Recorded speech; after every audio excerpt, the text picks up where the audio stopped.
question is, what is Milo and Otis? Because I do not remember. Click. Alright, we got this. With my dope car. My dope car. Be dope in the car and the dope. Car dope. Car dope.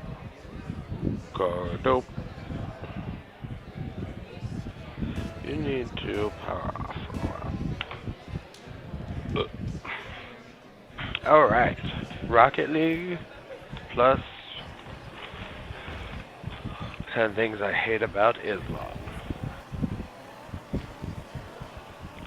I'm ready to bungle this dongle. Hey, did the thing work? Are you working, thing? You're working, good. Alright.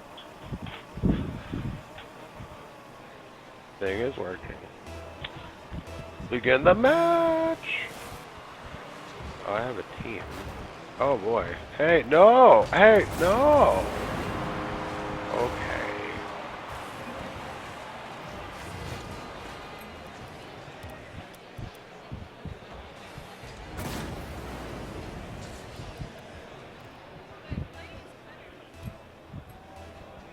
Zippity duck. Bapody.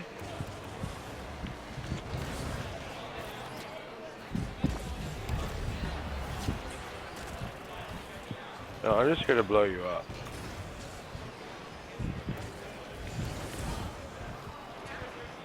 The hell is that? Purple standard? Purple standard, you son of a bitch, and you want to step to this?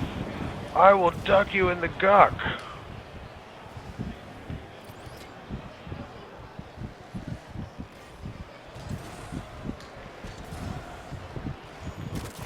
Oh, and I'ma pop it to the big duck a booty. Go! Dak. Jack Jubbles. Bring it.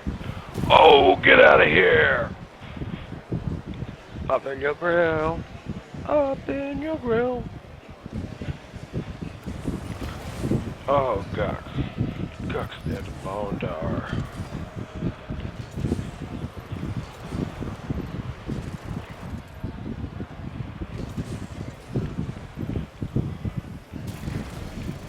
Ha, Black Jubbles. Oh, Gux.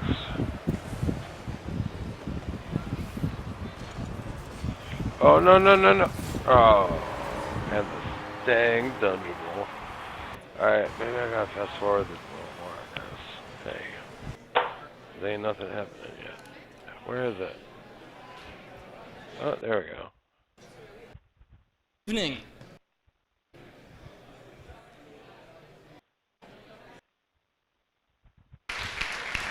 Okay, I got you. Well, my name is Ian LaSalvia. I am the president of the Turning Point USA chapter at UCF. Now, Turning Point USA is a non-profit, non-partisan organization that supports free market economics, personal liberties, and smaller government. Something that we do not believe in, however. Thank you.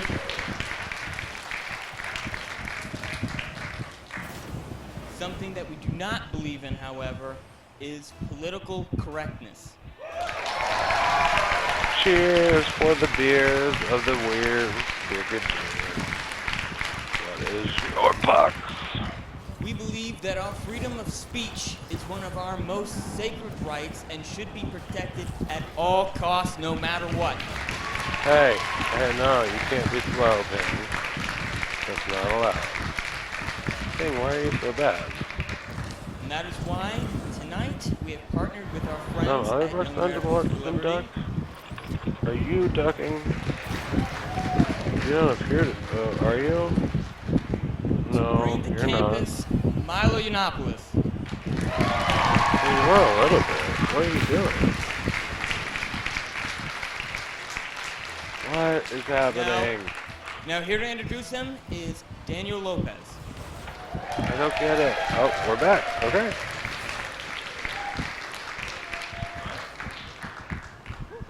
Hey, how's everyone doing tonight? Can I get some noise from the crowd? Let's get hyped. Milo's here. Get So my hyped. name is Daniel Lopez, and I'm the president of the Young Americans for Liberty chapter right here at UCF. The first thing, we need to give a huge shout out, a very huge shout out to our friends at Turning Point USA. Without them, this event today would not be possible. So please give a big hand for them. A big hand.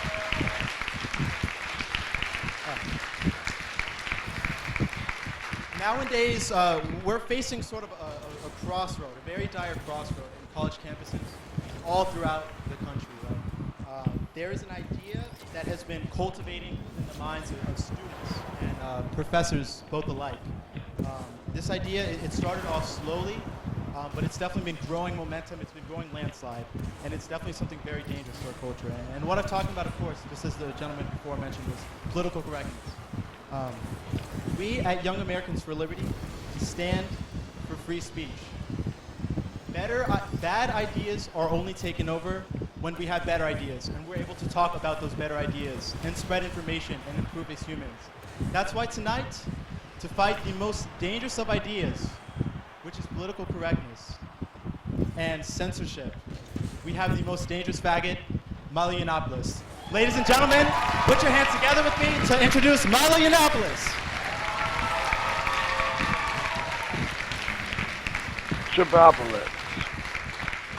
What's up, Ojek?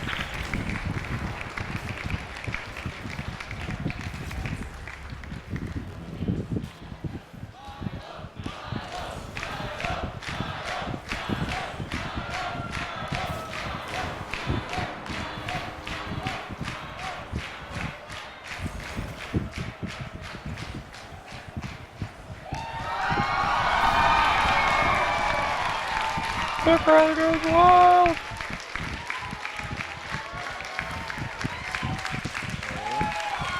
Hello.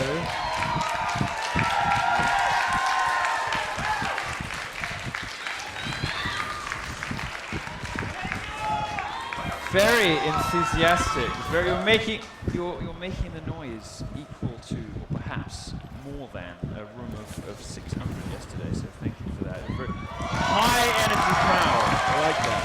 I like that. Thank you very much. Now, over the course of this tour, you will notice my logo mutating in a variety of different aesthetically pleasing and relevant ways. Now, today it has come dressed as a fag, but I'm not going to bore yet another audience with more gay talk. This is Trump's America, isn't it? You know, like Republicans disappointed not to hear more black dick jokes. It's Trump's America. All right. No, I'm Milo Yiannopoulos. Thank you very much for coming. Before we begin, let's bow our heads for a moment in silence. Moment of silence, just a respectful moment. Let's just thank one another that we're not in a war-torn Muslim country like Syria or France. Tonight, I have two objectives. The first is, by the end of this talk, to have been issued with a fatwa, which, if I'm doing my job properly, is almost certain to be the case by the time I get off stage. And the second is to give you, and this is a serious one, a more sober assessment of what I think led up to what happened in Orlando this summer. Now, I was here in June, as some of you know. And I was supposed to speak here. And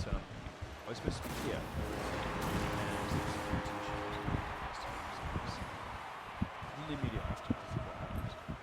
Very understandable. So instead, I went down and I spoke at outside Pulse nightclub. And at the time, everybody was angry and upset, and I was angry and upset. And, since I couldn't give a speech here, I gave a speech at Ground Zero. I wasn't anticipating this at all, but it has been seen by more than 1 million people on my YouTube channel. I think over 5 million now. This is it. This is the bit.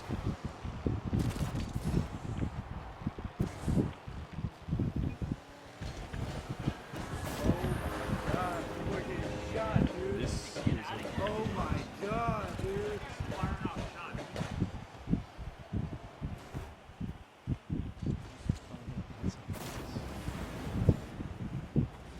my hope after today, after this ugly and disgusting thing that happened here, is All right, that well, we'll gay come back people to it. say too, like Now, a sober assessment, free of righteous indignation, is, I think, warranted.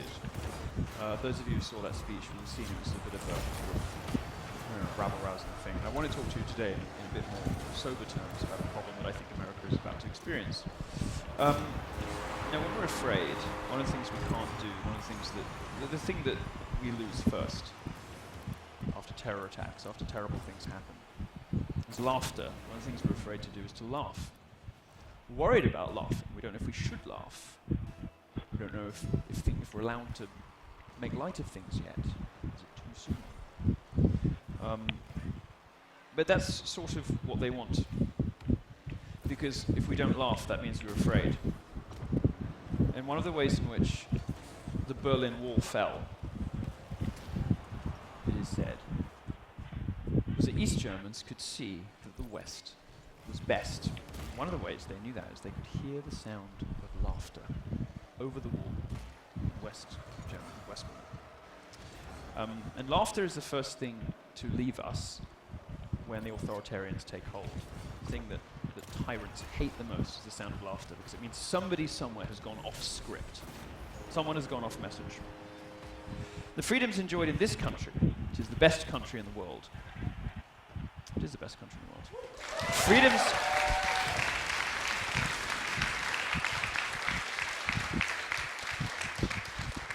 The freedoms that you have are best exemplified by our ability to laugh and to enjoy jokes with one another. Now, it's often said that to find out who has power, who has control in a society, in a civilization, you must find out who you're not allowed to laugh at. Well, who is that today? Feminists? Probably.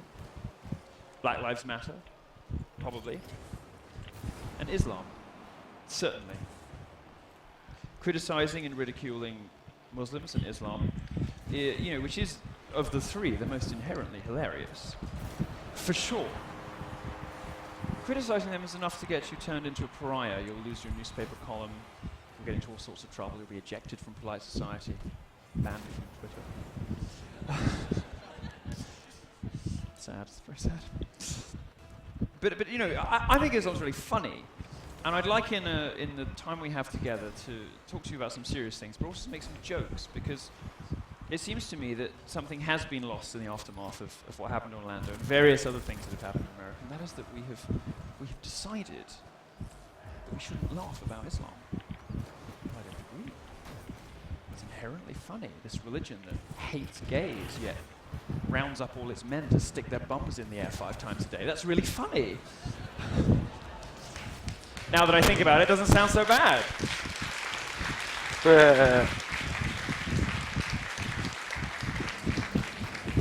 Is there anything more unintentionally ironic about that? Is there anything more richly amusing than the sort of faux victimhood of people who cry, ooh, what about Islamophobia, after terrorist attacks where 50 or more people are dead and we're supposed to be worried about hijab pulling? There's something very darkly comic about that. Well, I think so. I think there's funny things about the outfits they wear. The women look ridiculous. They look ridiculous. Is there anything sillier than the sight of 12 women in black bed sheets shuffling along the street? They can't even see where they're going. It's funny. It's funny, and you don't have to work very hard. You don't have to work very hard to make people laugh on this subject because they're so unused to doing it. Is there? Perhaps this is my dark gallows humor. Is there anything more darkly funny than a religion so thin-skinned that when provoked by cartoonists, it responds with AK-47s, as though to prove that the cartoonists point for them beautifully and perfectly, albeit horrifically? Well, I find stuff like that, after the fact, sort of funny. And is there anything more preposterous and more hysterical than the expression, the religion of peace? I don't think there is. Anyway, I think Islam, for me, represents a rich, unplumbed depth of comic potential. So I'm going to try to do a little bit of that today with you. Stop it. a little bit of that today, but also talk to you with some sincerity and seriousness. As people who live in the city where most recently something happened, I think you'll have some. I think you'll be able to relate to some of the warnings that I'd like to give you. So that's what I'm here to do today. I'm here to tell you 10 things I hate about Islam.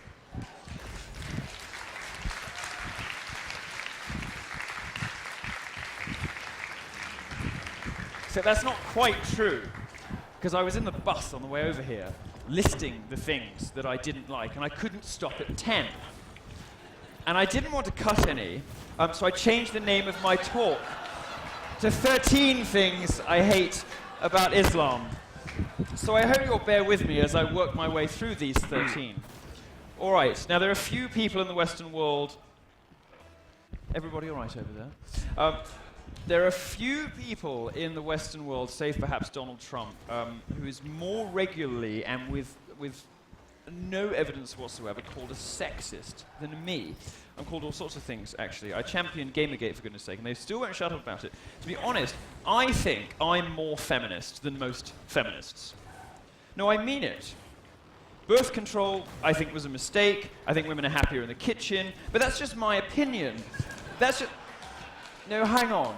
Hang on. That's just my opinion. If women want to ruin their lives with a pill and a string of unsatisfying one-night stands, that is up to them. And I will always be here to comfort their lonely ex-boyfriends.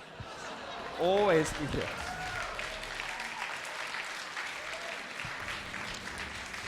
Now, because I say things that offend feminists, the left considers me something like the #1 threat to women today. But Muslims do a bit more than just offend feminists, don't they?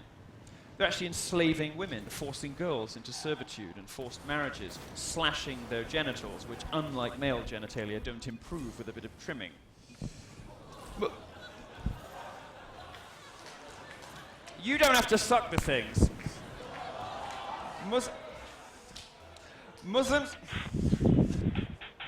Muslims think they own women to such a degree. They think that women who wear skirts above the ankle in European countries are fair game to be raped. And that's a real rape culture. That's not the mythology about campus rape culture that obtains in perfectly nice civilized places like this. It is simply true that there is some kind of runaway, terrifying rape culture on American college campuses. It does not happen. It isn't true. Rape rates have been going down for 30 years. This is about the safest place for a young woman to be. If you, as I'm sure that many of you have seen my previous talks will know, this is one of my favorite data points, if you believe the garbage statistics spouted by Obama and Hillary, if you believe those statistics, 1 in 4, 1 in 5 women is sexually assaulted on campus, you would have to believe that American college campuses are as dangerous for women as the Congo, where rape is used as a weapon of war.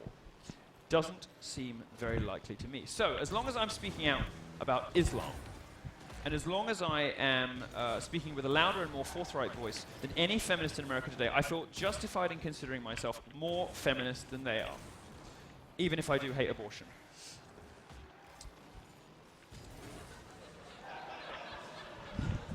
Sort of lonely, solitary voice at the back. Do you have something else to say? There we go. Much better, much better. Right. Now, you've got a religion in Islam that doesn't just treat women like shit, but it also stops the rest of us having fun. They're real killjoys. You want to have a drink? No. Bacon sandwich? No.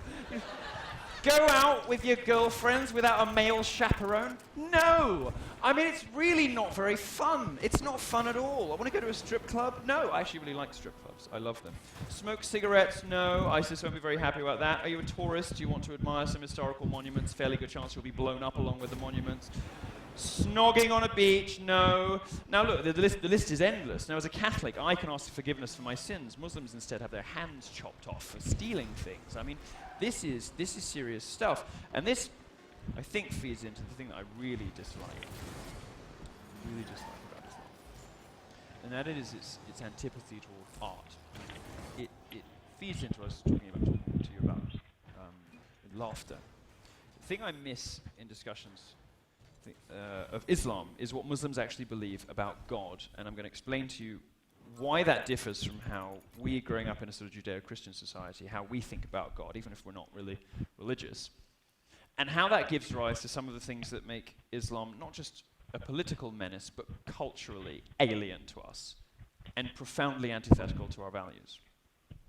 Christians believe in God, the creator of heaven and earth, who loved his creation so much that he entered into it through the womb of a woman to become one with his creatures in their suffering, as Christian theology has it.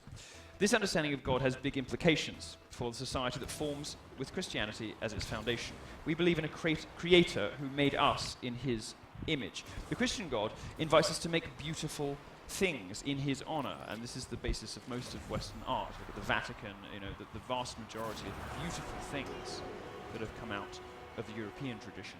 And all various countries in Europe are wonderful things, whether it's symphonies, whether it's cantatas. All of these things have come out of the basic idea that God created us in his own image.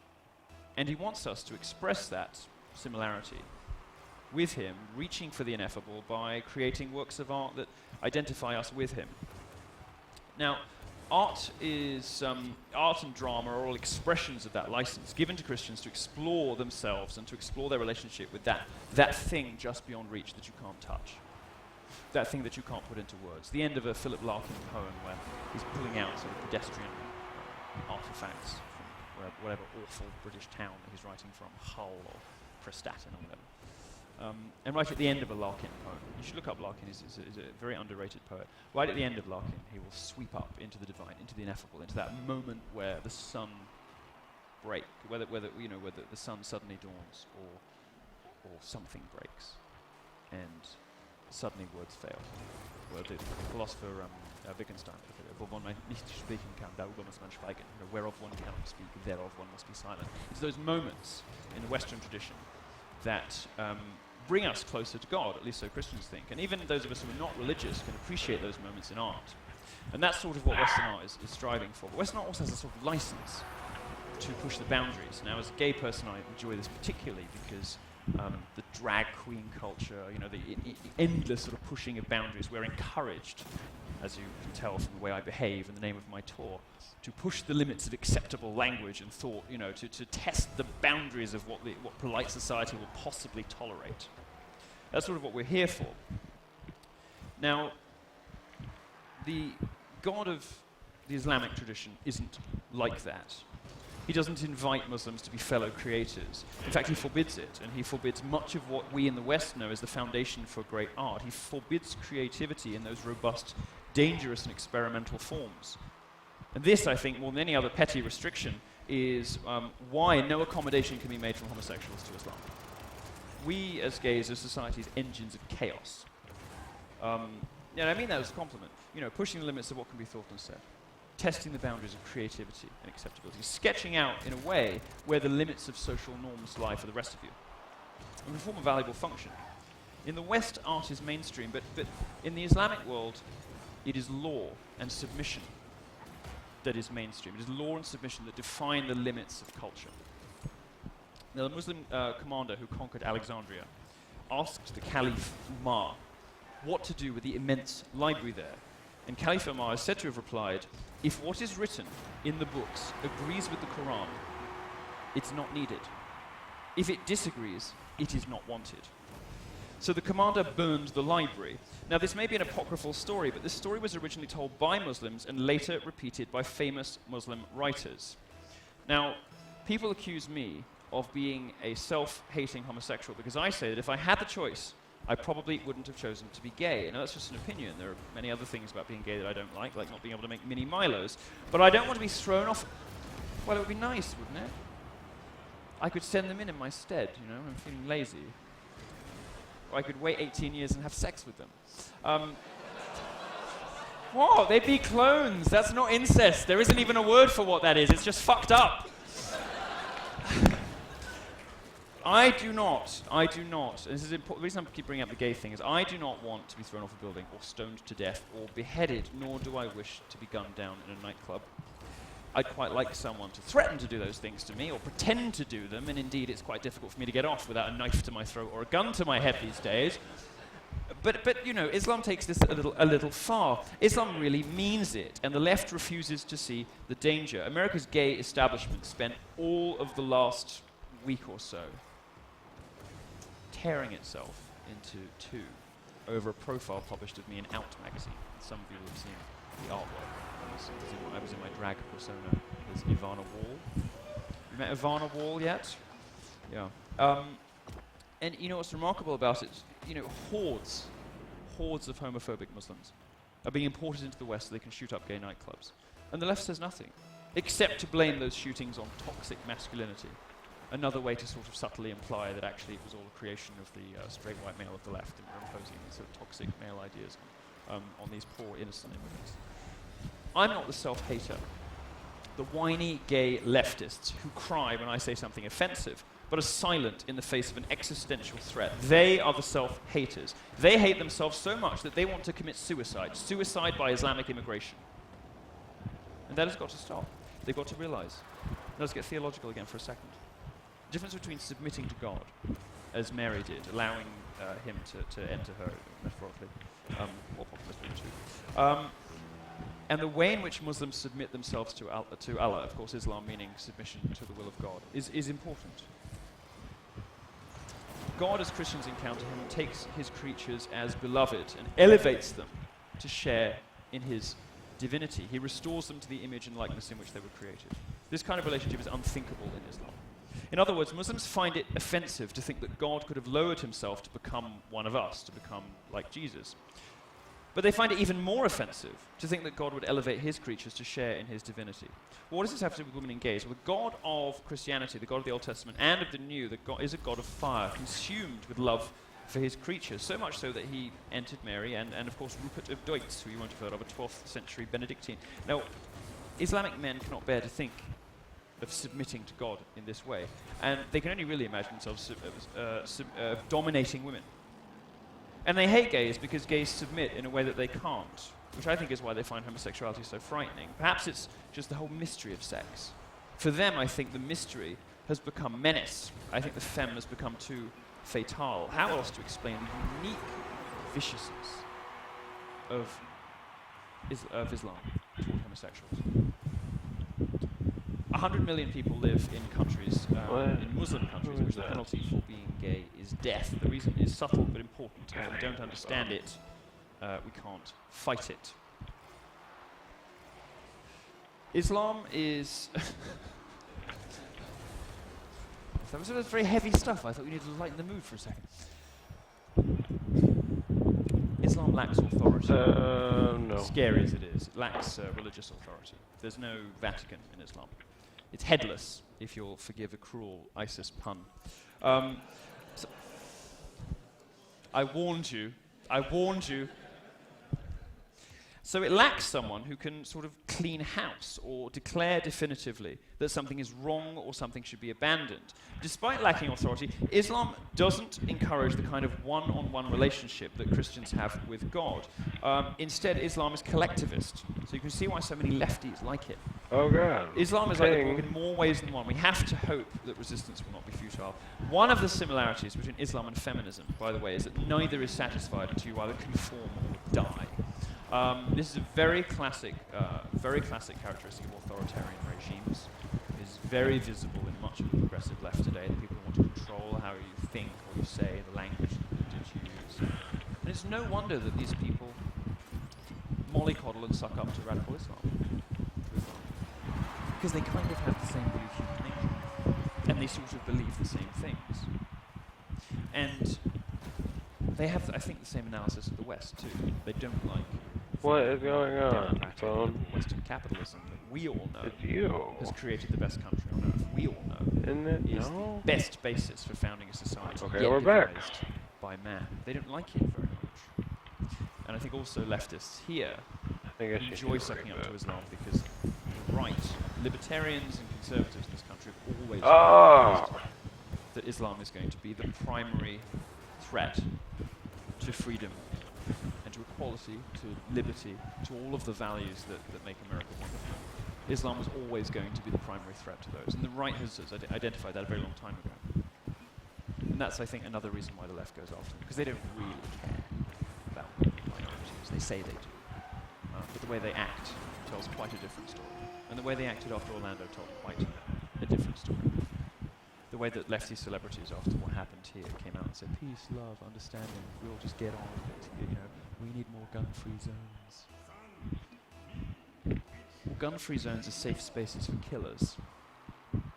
Gun-free zones are what make us unsafe. Almost all of the massacres that have happened in America in the last decade have happened in gun-free zones. Gun-free zones are where you go if you want to die, because the bad guys know that nobody will be there to shoot back. And one thing that I'm not surprised by Hillary Clinton, by anything she says, really.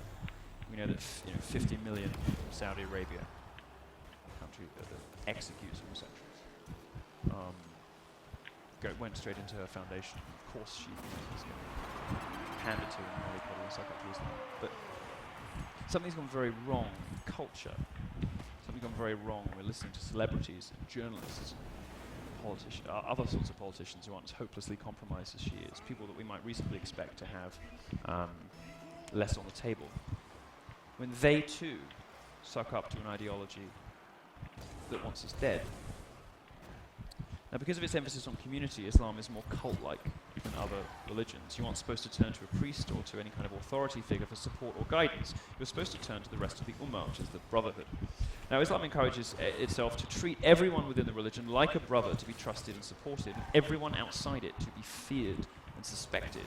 So it's no wonder that it encourages, it sort of fosters these kind of tribal outbursts of violence, particularly against those who defeat and humiliate the tribe, like Israel. If you take philosophy in high school, you might be taught about a little dilemma in political philosophy called the paradox of tolerance. Anyone know what that is?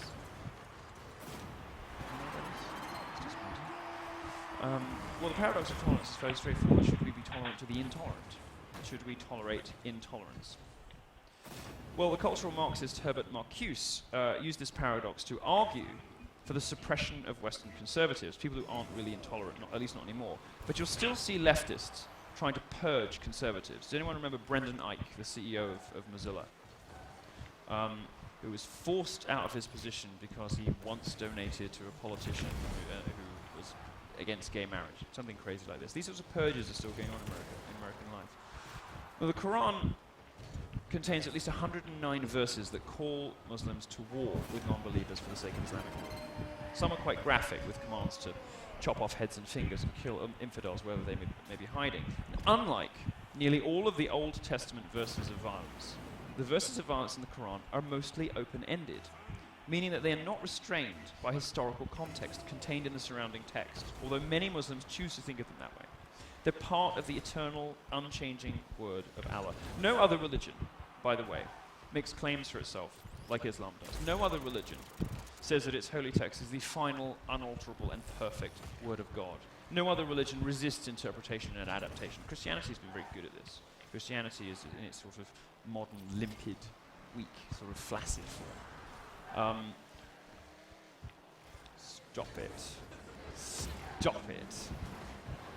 Has proven itself remarkably adaptable, remarkably complementary with capitalism. In fact, the history of capitalism depends in large part on Protestant work ethics, on Christian values of hard work, getting up in the morning and getting up and getting out there. Capitalism couldn't really have taken off without those values. But Islam is more insular and hostile to outside thinking, more insular and hostile to outside thinking than a gender studies department. So it gives us a clear answer, clear answer to the paradox of tolerance. No, you cannot tolerate the intolerant. If you give them an inch, they will take a mile, and they'll rape everything inside that mile. And they won't stop spreading. There were 1.6 billion... Some people are pretending to be offended now. They're getting upset. They're saying, oh, these slides are taking a turn for the worse. There were 1.6 billion Muslims in the world as of 2010, roughly 23% of the global population, according to a Pew Research Center estimate. But while Islam is currently the world's second largest religion after Christianity, is the fastest growing one. The growth of Islam should be one of the most disturbing things for everybody in this room. Here is a religion that forces women into submission, that executes homosexuals, that tries to kill non-believers. They're the Westboro Baptist Church on steroids, except they're not mental trolls from Kansas. They really mean it. They're actually here, they mean business, and they're spreading Islam praise on the most vulnerable people in society. It offers them a sense of higher purpose. It's no wonder that gingers convert to Islam in such high rates. Did you know about this? No, it's true. No, it's true. No, it's true. Do you have gingers? Who's ginger here? Come up here. Come up here. Come and stand here. Come and stand here. Any more gingers? No, wait, just let me, no, you come up here. You're not ginger, so you come up here. Right. This fine young gentleman, partly by dint of his hat, highly unlikely to convert to radical Islam. Is unlikely to wake up one day wanting to convert to radical Islam. You, on the other hand, are 5 times more likely than him, solely by dint of your hair color, to wake up one day and decide to be a radical jihadi. Do you know why? You didn't leave breakfast. No, the reason is, you can go sit down. Thank you. Sorry to pick on you.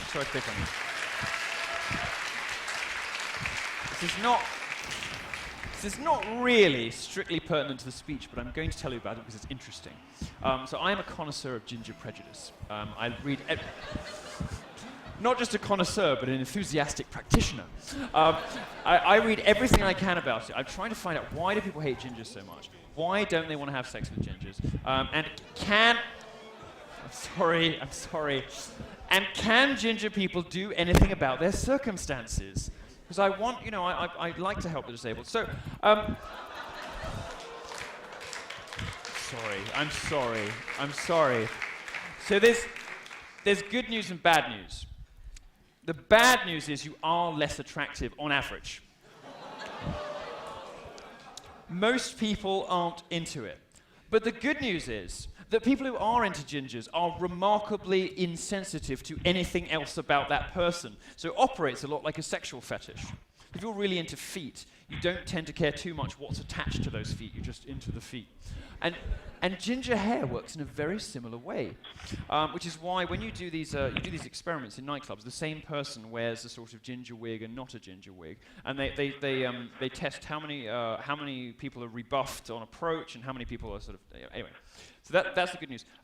If you want to know why, well, you're lucky that you're American, because it's going to give you a bit of a head start.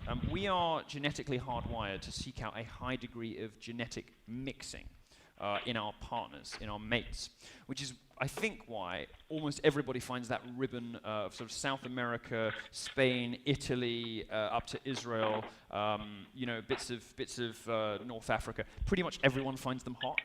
So pretty much everybody wants to have sex with people from that bit of the world, because there's that nice cafe au lait complexion, Greece, of course. That nice cafe au lait complexion. Pretty much everybody, and of course Latin America too.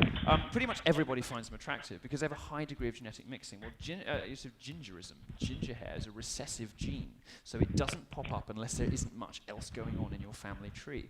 So ginger hair is a sign your folk have stayed in one place for a really long time and bred with each other. Which, on the one hand, makes you sort of, quite a pure blood specimen, but on the other, makes you relatively unattractive from an evolutionary point of view. And the other problem, the reason we're sort of hardwired to avoid it, is that ginger hair is the same genes that do it create freckles, or at least they often exist together. And freckles, of course, are cancer factories, and we are hardwired to avoid people with lots of freckles. Anyway. Very interesting.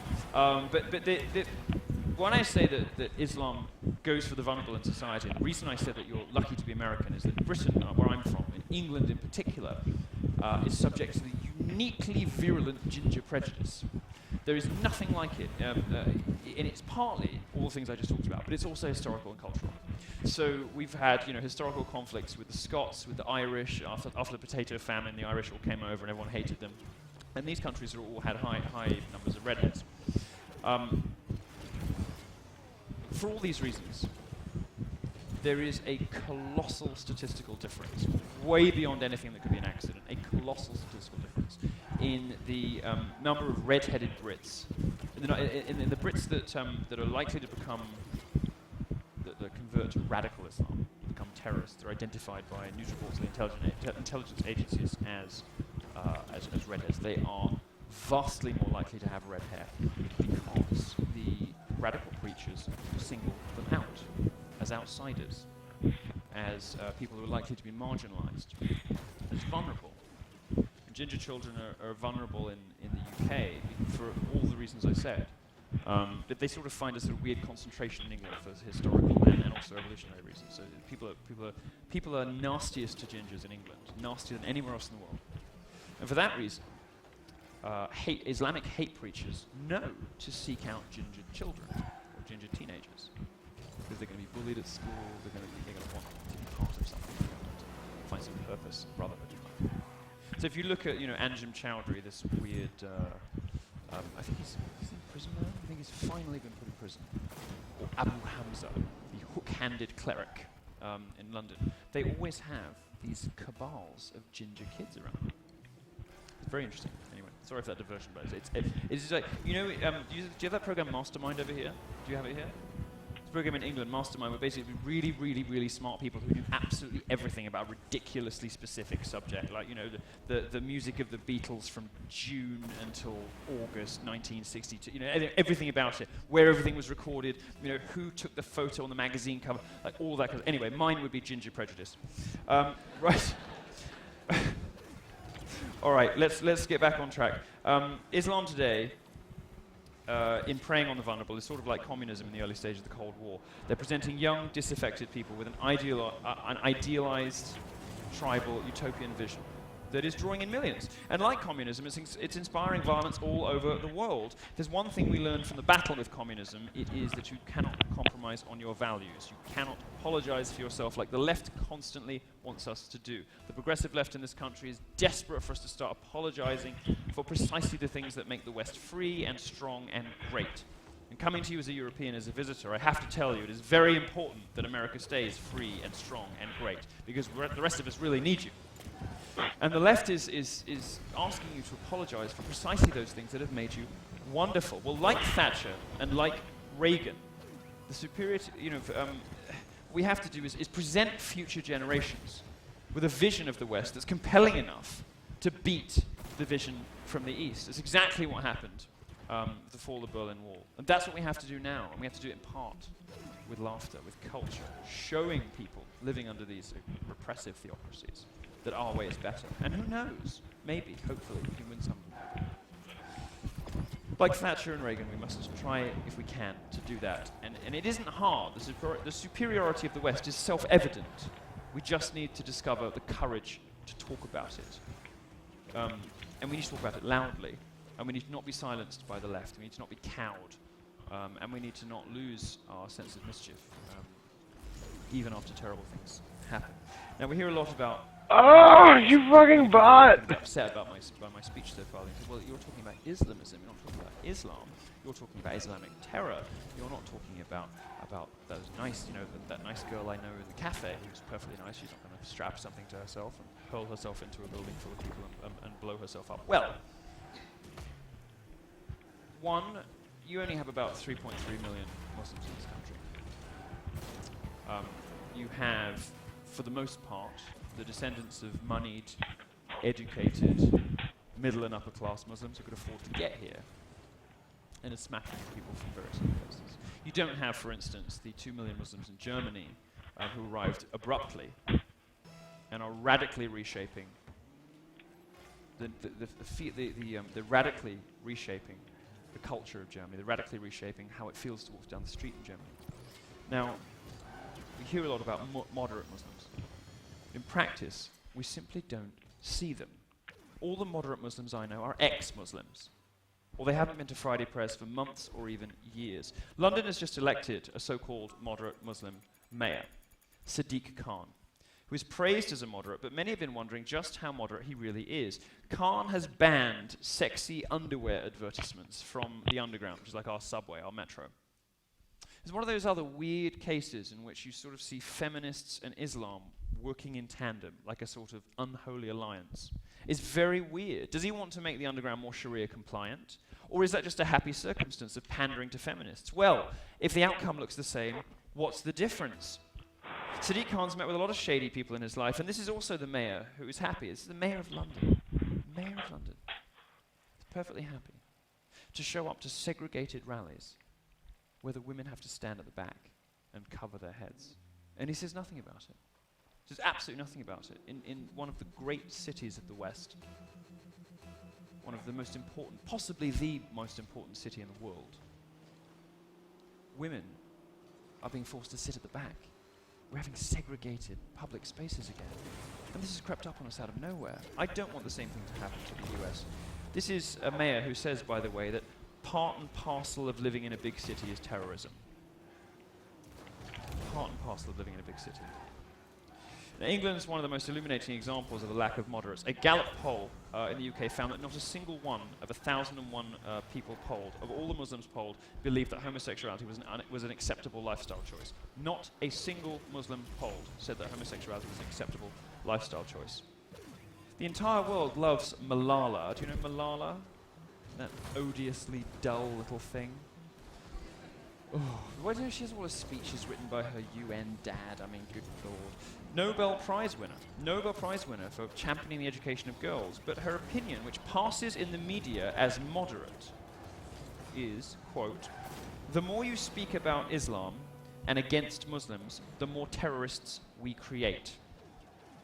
So Malala's opinion is if we all just shut up and stop criticizing Islam, they'll stop killing us. Well, forgive me, as a gay man, if I don't take that as an exaltation of peace, but rather as a threat. Because that's what it sounds like. I can't be the only person who reads it that way. I can't be the only person who reads it not as an exaltation of peace, but as a threat. Now, Muslim theology says that God isn't constrained even by logic. So if Allah, in other words, wants 2 + 2 to equal 4 today, but to equal 5 tomorrow, that's okay. Like that's just how it works. Recall Muslim outrage in 2006 when Pope Benedict XVI gave a lecture in Regensburg on faith and reason. Benedict dared to quote a medieval dialogue between a Christian and a Muslim that made clear Christians think that not acting reasonably. Christians believe that not acting reasonably is contrary to God's nature, whereas Muslims don't believe that God is bound by rationality at all. Curtis Yarvin, that some of you will know as Moldbug, who is a Jewish entrepreneur and blogger, said that nonsense is a better organizing tool than the truth. Anyone can believe in the truth, he says. But to believe in nonsense is an unforgeable demonstration of loyalty. It serves as political uniform. For many Muslims, that nonsense is Islamic science, which holds that the earth is egg-shaped and that the stars are missiles created by Allah to throw at devils, and that this is the only science they need. There are scientists, by the way, working on nuclear reactors in Pakistan who believe that the reactors are powered by fairies. They call them jinns. They buy this equipment in from elsewhere, plug it in, see it working, and believe that Allah is doing it with fairies. Or consider the ascendant art of Islamic creationism. There's a guy called Harun Yahya in Turkey, in Istanbul, or as we should say, Constantinople, who...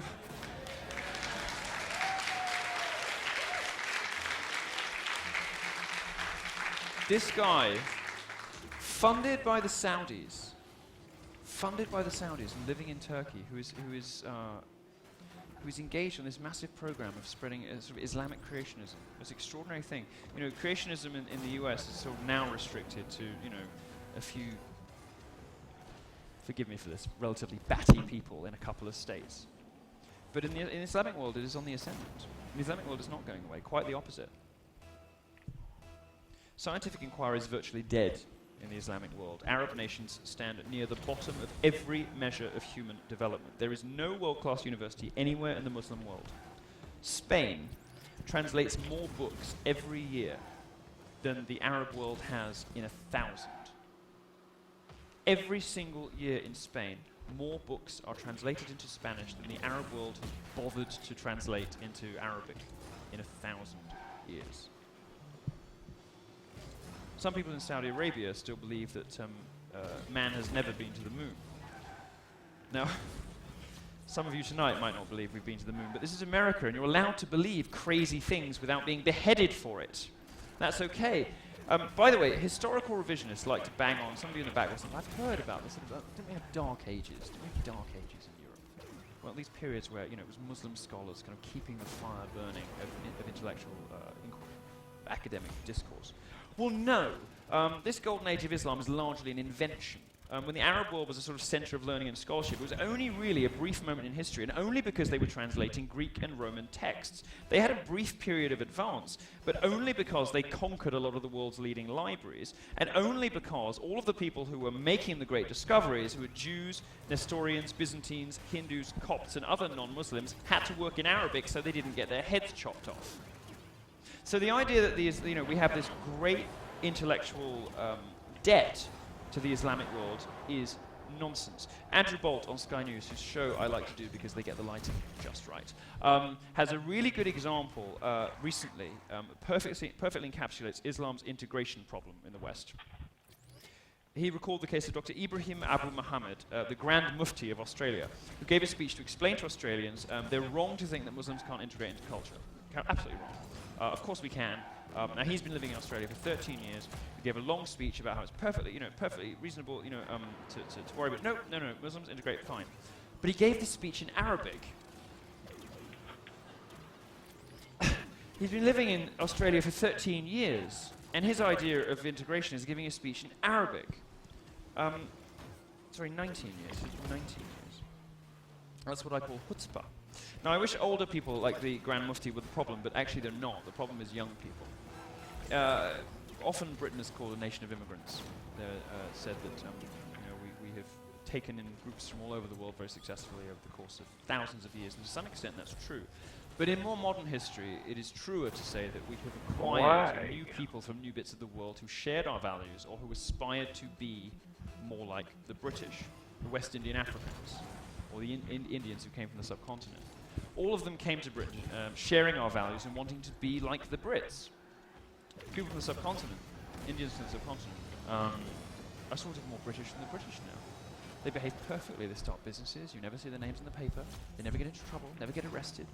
They behave far better than the white working classes in the council estates their businesses serve. But one group has failed to integrate. One group has failed spectacularly to integrate, and that is Muslims, in particular from Pakistan. And the problem's getting worse, not better. The socially regressive attitudes of Muslims in Britain is becoming a cause of panic and alarm across the country. And it's replicated in places like Germany too, where they have imported millions of migrants from other places. And the younger generations are more radical than their parents. There's no good explanation for this, other than their belief system. There is no explanation to be found in Islamophobia or any of the other various